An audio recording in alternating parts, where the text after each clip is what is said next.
మోకాల నొప్పులకు ఎటువంటి సర్జరీ లేకుండా ఎపియాన్ పెయిన్ క్లినిక్ అందిస్తున్న అత్యాధునిక చికిత్స. Welcome to Suman TV. నేను మీ నవీన్. ప్రస్తుతం మనతో సర్టిఫైడ్ న్యూట్రిషనిస్ట్ అదేవిధంగా యోగా థెరపిస్ట్ డాక్టర్ ఓం ప్రకాష్ గారు ఉన్నారు. హాయ్ సార్, నమస్తే అండి. నమస్తే అండి, ఎలా ఉన్నారు? Yeah fine sir. బాగున్నారు సార్? సూపర్ సార్, మోకాల నొప్పులు ఒకప్పుడు మోకాల నొప్పులు 60 ఏళ్లలో చూసేవాళ్ళము, ఇప్పుడు చాలా చిన్న ఏజ్లో చూస్తూ ఉన్నాము. సో మీ ప్రీవియస్ వీడియోలో మనం చూస్తే స్కూల్కి వెళ్ళే పిల్లలకు కూడా మోకాల నొప్పులు వస్తూ ఉన్నాయని చెప్పేసి మీరు చెప్పారు. దాని కింద కమెంట్ కూడా నేను చదివా. సార్, నిజంగా మీరు చెప్పింది 100% కరెక్ట్ అండి. ఎక్కువ మోకాల నొప్పులే కాదు, ఈ బుక్స్ ఈ బ్యాగ్స్ మోసి మోసి ఇక్కడ షోల్డర్ పెయిన్స్ కూడా అప్పుడే మా పిల్లలకు స్టార్ట్ అయిపోయాయి అని చెప్పేసి అంటున్నారు. సో ఈ మోకాల నొప్పులు తగ్గడానికి అద్భుతమైన హోమ్ రెమెడీ ఉంది, ఎక్కువ డబ్బులు ఖర్చు పెట్టాల్సిన పని లేదు, ఆపరేషన్ల వరకు కూడా వెళ్ళాల్సిన పని లేదని చెప్పేసి అన్నారు. ఒక 3 ఇంగ్రీడియంట్స్ ఉంటే చాలన్నారు. ఆ 3 ఇంగ్రీడియంట్స్ ఏంటి, దీన్ని ఏ విధంగా వాడాలి అనేది అయితే ఒకసారి తెలుసుకుందాం. సో దీని స్మెల్ చూస్తూ ఉంటే మాత్రం నాకు చాలా బాగా అనిపిస్తూ ఉంది. ఒక జెండు బామ్ కావచ్చు, అమృతాంజన్ కావచ్చు, ఇట్లాంటివి బాంబ్స్ అన్ని కూడా గుర్తుకు వస్తూ ఉన్నాయి. స్మెల్ ఏంటి సార్ ఇవన్నీ? మనం షూట్ స్టార్ట్ చేయకముందే మొత్తం స్టూడియో అంతా స్మెల్ స్ప్రెడ్ అయిపోయింది. ఈవెన్ మన కెమెరామెన్ కూడా చెప్తున్నాను మనతో స్మెల్ వస్తుంది. సో వ్యూయర్స్, చాలా చాలా సింపుల్ హోమ్ రెమెడీ అండి. అండ్ ఇది ఎటువంటి సైడ్ ఎఫెక్ట్స్ లేవు దీనిపైన. It is completely chemical free అనమాట. So 3 ingredients. ఇవి యాక్చువల్గా చూడడానికి 3 సేమ్ లాగా కనబడతాయి, అంటే మీరు డిఫరెన్షియేట్ చేయలేరు అనమాట.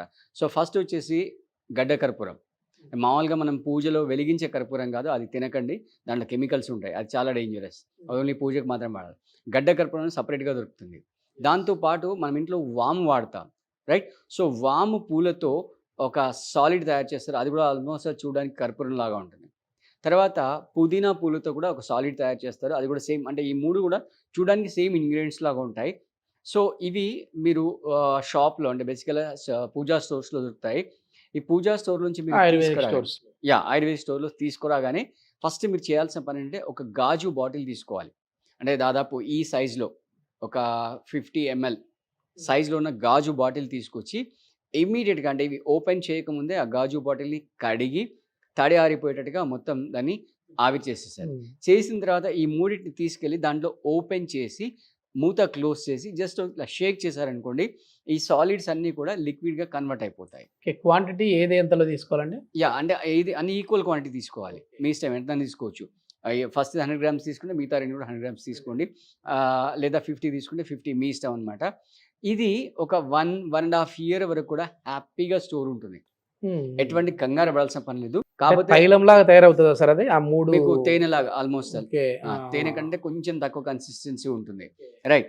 సో బేసిక్గా ఏంటంటే ఇది ఒక కళ్ళల్లో అప్లై చేయకండి, కళ్ళు చాలా విపరీతంగా మంటలేస్తాయి, రైట్? కళ్ళు కాకుండా, కళ్ళు ముక్కు లాంటి సెన్సిటివ్ పార్ట్ కాకుండా మిగతా ఎక్కడైనా కూడా అప్లై చేసుకోవచ్చు. ఎక్కడైతే మీకు నీ పెయిన్ ఉందో అక్కడ ఒక 2 drops తీసుకోండి. 2 drops తీసుకొని మంచిగా 2 అరిచేతులు వేసేసుకొని మొత్తం స్ప్రెడ్ చేసి ఆ మోకాలు చిప్ప మీద నీట్గా మసాజ్ చేయండి. Okay, right? పైన కింద అంతా మసాజ్ చేసి దాంతో పాటుగా నెమ్మదిగా స్లోగా ట్యాపింగ్ చేయండి.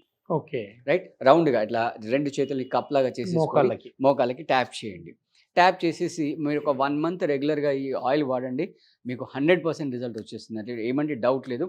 ఒకటే మీరు చేయాల్సిన కండిషన్ ఏంటంటే, మీరు షాప్ నుంచి తీసుకురాగానే ఇమ్మీడియట్గా ఆ గ్లాస్ సీసాలోకి ట్రాన్స్ఫర్ చేసుకోవాలి, ఎందుకంటే మన లిక్విడ్గా కన్వర్ట్ అయిపోతుంది. ఓకే, తర్వాత మీరు లేదు గొంతులో ఏదన్నా ఇరిటేషన్ లాగా ఏదన్నా ఉందనుకోండి, ఒక 2 drops కంటే ఎక్కువ వాడకూడదు.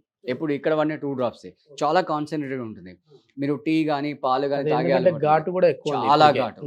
టీ కానీ పాలు కానీ తాగే అలవాటు లేదు, అది 2 లేదనుకోండి, గ్లాస్ వేడి నీళ్ళు తీసుకోండి. వేడి నీళ్ళు తీసుకొని ఒక 2 drops, ఒక టీ స్పూన్ తీసేసుకొని, రైట్? ఫర్ ఎగ్జాంపుల్ మీకు టీ తాగే అలవాటు ఉంటే, వేడివేడిగా టీ ఉన్నప్పుడు టీ తాగే కంటే ముందు దాంట్లోంచి ఒక స్పూన్లో టీ తీసేసుకొని 2 spoons ఇది వేసేసుకొని ఇది తాగేసి మిగతా టీ తాగేయండి. డైరెక్ట్. మీకు టీ అలవాటు లేదనుకోండి, పాలు సేమ్ వేడివేడి పాలు తీసుకోండి, స్పూన్లో పాలు తీసేసుకొని 2 drops వేసేసుకొని తాగేసి మిగతా పాలు తాగండి. Okay okay. లేదు అంటే వేడి నీళ్ళు, ఇంకా లేదు అంటే 2 drops తీసుకొని గొంతు పెయిన్ ఉంటే, రైట్? ఇక్కడ అంటే చిన్నపిల్లలకి జలుబు అది వేసినప్పుడు, అంటే ఈ సీజన్ చేంజ్ అవుతుంది కదా మేడం, అంటే మనం ఇప్పుడు ట్రాన్సిషన్ పీరియడ్లో చిన్నపిల్లల విషయంలో కొంచెం జాగ్రత్త ఉండాలి, ఎందుకంటే ఘాట్ ఎక్కువ ఉంది, చాలా ఘాట్ ఎక్కువ ఉంది కాబట్టి మళ్ళీ ఆ సెన్సిటివ్ పార్ట్ వాళ్ళ స్కిన్ కూడా, వాళ్ళకు 1 drop ఇస్తే సరిపోతుంది. మనం దగ్గర ఉండాలి, వాళ్ళ చేతులకి అంటి వాళ్ళ కళ్ళల్లో పెట్టుకొని మళ్ళీ అలా కొంచెం సో బెటర్ ఏంటంటే వాళ్ళకు internal consumption is better. Yes, మీరు మామూలుగా ఆన్లైన్ ఆఫ్లైన్ క్లాసెస్ అందుకు కండక్ట్ చేస్తుంటారు కదా, అక్కడ అవును. ఏంటంటే ఆ స్పెషాలిటీ ఏంటి? ఇప్పుడు మీరు వచ్చేసేసి నాకు తెలిసినంత వరకు మౌంట్ శంబాల ఆశ్రమంలో ఈ మీరు మోకాళ్ళ వచ్చారు కదా. నొప్పులకి ఎస్ అంటే మోకాళ్ళ నొప్పులకు సంబంధించి ఎట్లాంటి ట్రీట్మెంట్ జరుగుతూ ఉంటుంది? ఎందుకంటే నా ముందరే కొద్దిమంది కట్ట పట్టుకొని వచ్చే వాళ్ళకి అవును. మళ్ళీ అక్కడ ట్రీట్మెంట్ అయిన తర్వాత నడుచుకుంటూ వెళ్ళిపోయారు. అవును. సో ఏంటి స్పెషాలిటీ? అంటే బేసిక్గా ఏంటంటే మనము వాళ్ళకి అక్కడ జానుబస్తీ చేయిస్తాం అనమాట.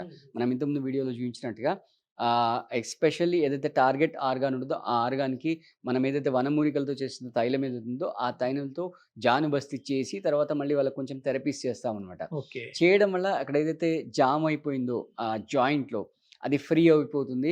ఆ సైనోవిల్ జాయింట్లో సైనోవిల్ ఫ్లూయిడ్ అనేది ఫార్మేషన్ స్టార్ట్ అవుతుంది అనమాట. అంటే వాళ్ళు 3 days మన దగ్గర ఉన్నప్పుడు డైలీ 2 times చేస్తాం, అంటే 6 times చేస్తాం. ప్లస్ దాంతోపాటు వాళ్ళకు చిన్న చిన్న ఎక్సర్సైజ్ చేయిస్తూ ఉంటాం అనమాట. ఓకే. సో దాంతో ఆ మూమెంట్ పెరుగుతుంది అనమాట. సో బేసిక్గా చాలా మంది చేసే మిస్టేక్ ఏంటంటే వెయిట్ ఎక్కువ ఉన్నా కూడా నీ పెయిన్ వచ్చినప్పుడు వాకింగ్కి వెళ్తారు. సో వాకింగ్ కాకుండా మిగతా ఆ జాయింట్ పైన మూమెంట్ వచ్చే ఏ మూమెంట్ అయినా మీరు చేసుకోవచ్చు. ఒక వాకింగ్ ఒకటి వదిలేసి, అంటే వాకింగ్లో ఆల్రెడీ మీ వెయిట్ ఎక్కువ ఉంది, ప్లస్ మీరు వాక్ చేస్తున్నప్పుడు ఇంకా లాజికల్గా ఆలోచిస్తే ఒక కాలు తీసి ఇంకో కాలు పెడుతున్నప్పుడు గాల్లో ఉన్న కాలు కాకుండా రెండో కాలు నేల మీద ఉంటే టోటల్ వెయిట్ అంతా దాని మీదే ఉంటుంది, రైట్? అప్పుడు ఆ జాయింట్ ఇంకా డ్యామేజ్ అవుతుంది అనమాట, రైట్? సో ఇప్పుడైతే ఈ రెమెడీ వాడుకోండి, మీకు ఎటువంటి సైడ్ ఎఫెక్ట్స్ ఉండవు, హ్యాపీగా, రైట్? మీ నీ పెయిన్ ఒక 30 days రెగ్యులర్గా కనుక మీరు మసాజ్ చేస్తూ వెళ్ళినట్లయితే ఈజీగా హ్యాపీగా మీరు దీంట్లోంచి బయటపడచ్చు అనమాట. ఓకే. ఓకే. ఒకవేళ ఈ నీ పెయిన్ ఉన్న వాళ్ళు ఏదైనా ఆన్లైన్లో క్లాసెస్ లాగా తీసుకోవాలి అని అంటే వాళ్ళకి ఎట్లాంటి యోగాసనాస్ ఉన్నాయండి? అంటే మనం ఈ ఓల్డ్ ఏజ్ వాళ్ళకు సపరేట్ క్లాస్ పెట్టామన్నమాట. నీ పెయిన్ వాళ్ళకి సపరేట్ క్లాస్ పెట్టాము. సో అంటే బేసికల్గా 60+ ఉన్న వాళ్ళు మన దగ్గర వస్తుంటారు. సో వాళ్ళకి చిన్న చిన్న మూమెంట్స్, అంటే బెడ్ మీద కూర్చోబెట్టి కానీ, చైర్లో కానీ, సోఫాలో కూర్చోబెట్టి కానీ చిన్న చిన్న మూమెంట్స్ వాళ్ళకి మనకి చేయిస్తుంటాం. అంటే వాళ్ళ బాడీ ఏది కోఆపరేట్ చేస్తుందో దాంతోపాటు చిన్న చిన్న థెరపీస్ అని కూడా వాళ్ళకి మనం చెప్తూ ఉంటాం అనమాట. ప్లస్ వాళ్ళు మనకు శంబాలకు కూడా మంత్కి ఒకసారి 2 months ఒకసారి వస్తూ ఉంటారు, వచ్చేసి వాళ్ళు ట్రీట్మెంట్స్ తీసుకుంటూ ఉంటారు అక్కడ అనమాట. ఫుడ్ ఏంటి సార్? అంటే ఒక ప్రకృతి ఒడిలో ఉన్నట్టుగా ఉంటుంది Yes. అక్కడ వాతావరణం కూడా. అంటే నేను ఒకసారి వచ్చాను, అవునవును. ఒక 1 day ఉన్నాను, కానీ అవును. అది 3 days క్యాంప్ అది. అవును. సో ఎట్లాంటి ఫుడ్ అక్కడ ప్రొవైడ్ చేస్తా ఉంటారు? కంప్లీట్ యోగిక్ ఫుడ్ ప్రొవైడ్ చేస్తాం అనమాట. అసలు మీకు బయట ఎక్కడ ఏ రెస్టారెంట్లో 1000 పెట్టినా కూడా అదే దొరకదు నేను ఫుడ్. వచ్చేటప్పుడు కూడా అక్కడికి మౌంట్ శంబాలకి వెళ్ళేటప్పుడు నా మామూలుగా ఎట్లా ఏమైనా ఏం తీసుకొని రావాలి సార్ అన్నప్పుడు నువ్వు ఏమి తీసుకొని అవసరం లేదు, నువ్వు ఒకవేళ స్టే చేయాలి అని అంటే Yeah. డ్రెస్సెస్ తెచ్చుకోలేదు అని అంటే వచ్చి విజిట్ అయ్యి వెళ్ళిపోయేటట్లుగా ఉంటే ఫుడ్ కూడా ఇక్కడ మేము ప్రొవైడ్ చేస్తా ఉన్నారు. ఏం ఫుడ్ ఉంటుంది అక్కడ అంతా? అంటే ఆ సాత్వికమైన ఫుడ్, అంటే బేసిక్గా ఈ స్పైసెస్ మసాలాస్ ఏమీ లేకుండా, అండ్ బేసిక్గా మళ్ళీ ఏంటంటే ఒక 100 సంవత్సరాలు వెనక్కి వెళ్ళినట్టు Exactly, కనబడుతుందా? exactly. అక్కడ పెద్ద నాకు ఆ గోశాల వాతావరణం ఉంది. అయితే అట్లే కనపడింది సార్. యా, అక్కడ ఒక పెద్ద గోశాల ఉంది, అన్ని కంట్రీ కౌస్ ఉంటాయి. ఆ కంట్రీ కౌస్ యొక్క గీ, ఆ వాటి పాలు మనం వాళ్ళకి ఇస్తుంటాం, ఆ పాలతో చేసిన పెరుగు ఇస్తుంటాం అనమాట. సో కంప్లీట్ హెల్తీ ఫుడ్ అనమాట. Yeah, tasty nutritious food food. మామూలుగా మనం డైలీ రొటీన్ లైఫ్లో ఎట్లాంటి ఫుడ్ తీసుకోవాలి? మోకాళ్ళ నొప్పులు ఉన్న వాళ్ళు ఎలాంటి ఫుడ్ తీసుకోకూడదు? బేసిక్గా ఈ చింతపండు లాంటి పులుసు అనేది అవాయిడ్ చేయాలి. రెండోది ప్రిజర్వేటివ్ ఫుడ్ కంప్లీట్గా అవాయిడ్ చేయాలి, ఎందుకంటే ఆ ప్రిజర్వేటివ్స్లో ఎక్సెస్ ఆఫ్ సాల్ట్ ఉంటుంది. ఆ సాల్ట్ అనేది ఈ జాయింట్స్లో డిపాజిట్ అయిపోవడం వల్ల ఆ పెయిన్ అనేది ఇంకా పెరుగుతుంటుంది. ఈ అంటే మన వాళ్ళకి మళ్ళీ డౌట్ వస్తుంది, ప్రిజర్వేటివ్స్ అంటే బయట నుంచి తెచ్చేవని. బయట నుంచి తెచ్చేవి కాదు, మన ఇంట్లో ఉన్న పచ్చళ్ళు, ఆవకాయలు ఉంటాయి కదా, అవి నిల్వ కూడా నిల్వ ఉన్నది. దాంట్లో కూడా సాల్ట్ ఎక్సెస్గా ఉంటుంది, రైట్? తర్వాత ఇంకోటి ఏంటంటే ఫైబర్ ఎక్కువ ఉన్న ఫుడ్ తీసుకోవాలి. ఈ మైదా ఐటమ్స్ ఇవన్నీ అవాయిడ్ తగ్గించేయాలి. చేయాలన్నమాట. సో చిన్న చిన్న మూమెంట్స్, అంటే మీకు చేతనైన మూమెంట్స్, అంటే మళ్ళీ వాకింగ్ చేయకండి దయచేసి. చిన్న చిన్న మూమెంట్స్, అంటే చైర్లో కూర్చుండి, సోఫాలో కూర్చుండి, లేదా బెడ్ మీద పడుకొని అయినా సరే మూమెంట్స్ చేయొచ్చు. మీకు ఒకవేళ అవకాశం ఉండి ఓపిక ఉంటే మీరు స్విమ్మింగ్కి వెళ్ళవచ్చు. Okay. Swimming is the best exercise అనమాట. అంటే బాడీలో ఉన్న ప్రతి జాయింట్ కూడా మూమెంట్లో వస్తుంది, at the same time A joint మీద కూడా వెయిట్ పడదు. ఎస్.